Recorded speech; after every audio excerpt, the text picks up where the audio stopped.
Hi, I'm Dan Schmitt. I was a candidate for Congress in 2012, and I'm here to talk to you about the Smithsonian. I am so disappointed. I am a subscriber to the Smithsonian Magazine. They had an article about Mexico. I was going to send them a letter, but I'm going to send them this DVD instead, and I'm going to put this up on YouTube.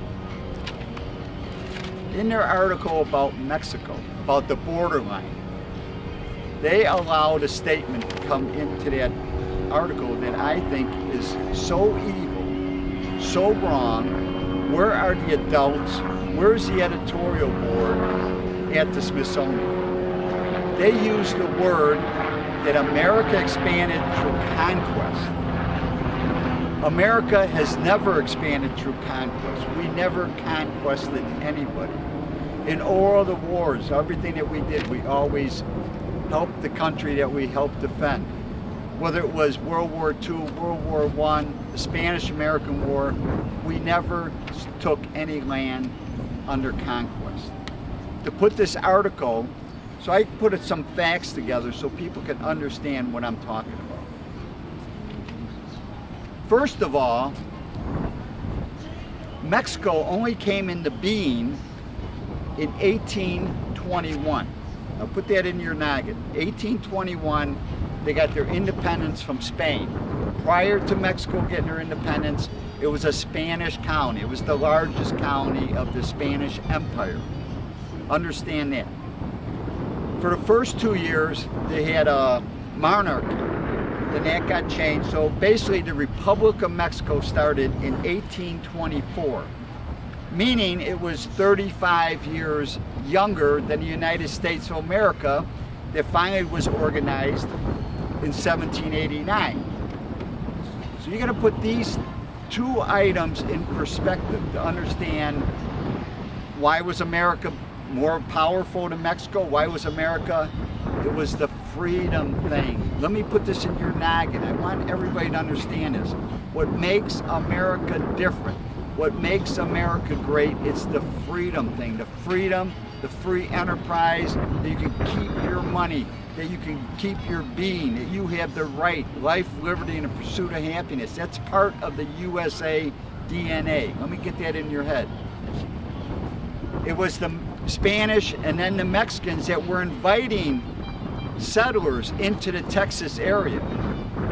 Mexico City was running, Mexico extended all the way up to San Francisco along the west coast, all the way over to the Texas area. They had that claim because of the Spanish Empire.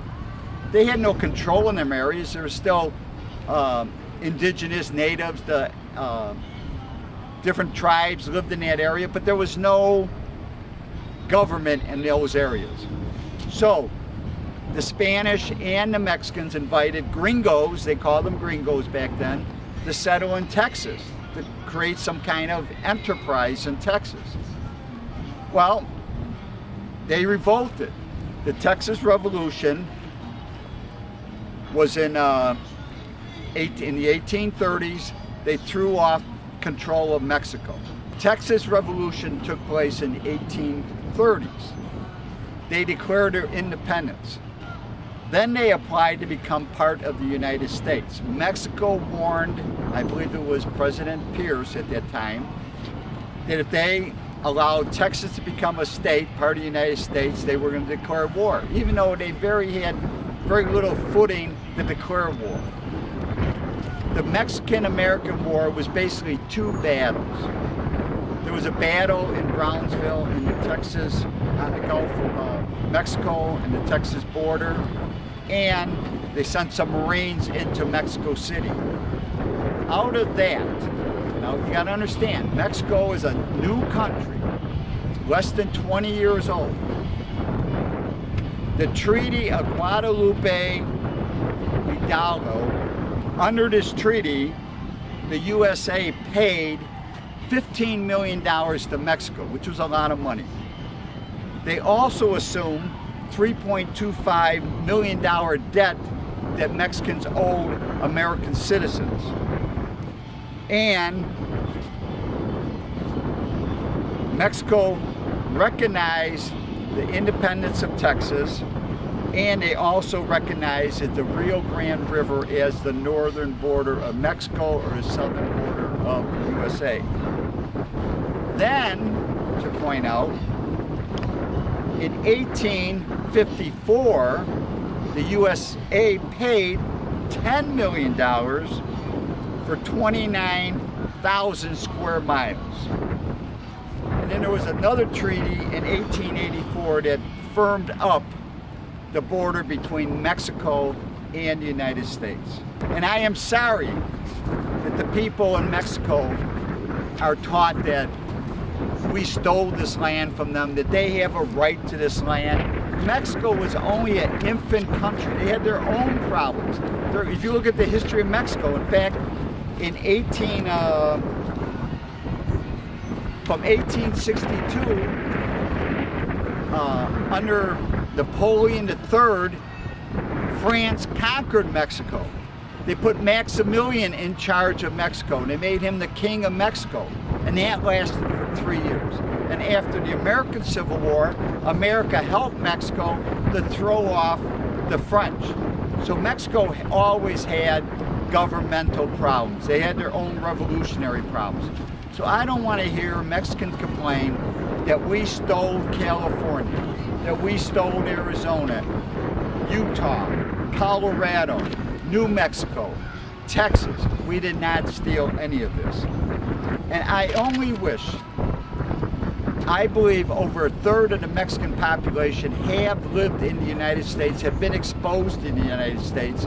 And when are these people, when they go back to Mexico, when are they going to wake up and understand if they accepted the American form of government, if they had a government and if they accepted freedom, if they accepted banking, if they accepted property rights, that they would be so much better. Mexico is so filthy rich, and I am sorry that the 16 families, the descendants of the conquistadors, still control Mexico. I'm sorry, you need independence. You need to throw off this yoke.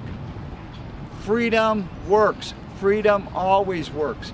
Mexico would be 100 times better off if they were free. So that's the one thing I want to bring across in this. The Mexican people got to understand, their country could be rich as America if you accepted our lifestyle. That Pacific coast, you've got 2,000 miles of surf. You could have the greatest hotels. You could put all the Mexicans to work right on the West Coast if you develop the West Coast. People from around the world. You would be the Riviera of the world. Just from Tijuana down to La Paz, there's 500 miles. If that was developed, think how many thousands and thousands of jobs. If Americans could own property and know that the property was there, think of how many Americans would move to Mexico to live in Mexico knowing that they can own something. They don't have those rights now. So I don't want to hear this again about Mexico being mistreated. If the people in Central America, that's been the biggest failure of this president right now. President Obama has failed to spread the good news, to spread the gospel of America, how great America is. America is great because we accepted freedom. Freedom always works. And one other thing, I'm going to add this, even Cinco de Mayo.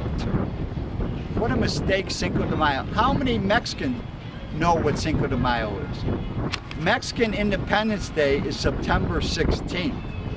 Cinco de Mayo represents a battle that the Mexican army won with only 2,000 people. They took on a French and a European army of 6,000 people, and the Mexicans won that war on the 5th of May in 1861, I believe. And that's what you celebrate. And this army that was coming through Mexico was going to help the Confederacy in the United States. So Mexicans did do a favor for us. But Cinco de Mayo is not Independence Day, and I'm sorry, too many people misunderstand that. So I hope everybody understands where I'm coming from. I am up to here, especially with the Smithsonian Museum, the National Museum. And you allow a critical mistake in your magazine talking about America's conquest, It's bad enough in the same issue that you're praising Castro and the rest of the killers in Cuba. So is it the bad education system that all these people at the Smithsonian go to bad colleges? Or are all colleges bad? Are all universities ill-educating these future editorial board members, these future writers that write for the Smithsonian? And I'm going to send a copy of this to the Smithsonian, and I'll come and I'll debate anybody there. I'll come, if you let me write an article, I'll write an article about the mistakes that the Smithsonian has made, whether it's America Conquest, or Cuba is so great, or global warming. Again, I'm Dan Schmitt, and I hope you enjoyed this little clip about the United States of America. And Mexico is not our ally. There was no Mexican troops landing on D-Day in Europe. There was Canadian troops, there was British troops, there were French troops, and there were American troops landing at Normandy. There was no Mexican troops. They are not our ally. They're our neighbors to the south. And I'm Dan Schmitt.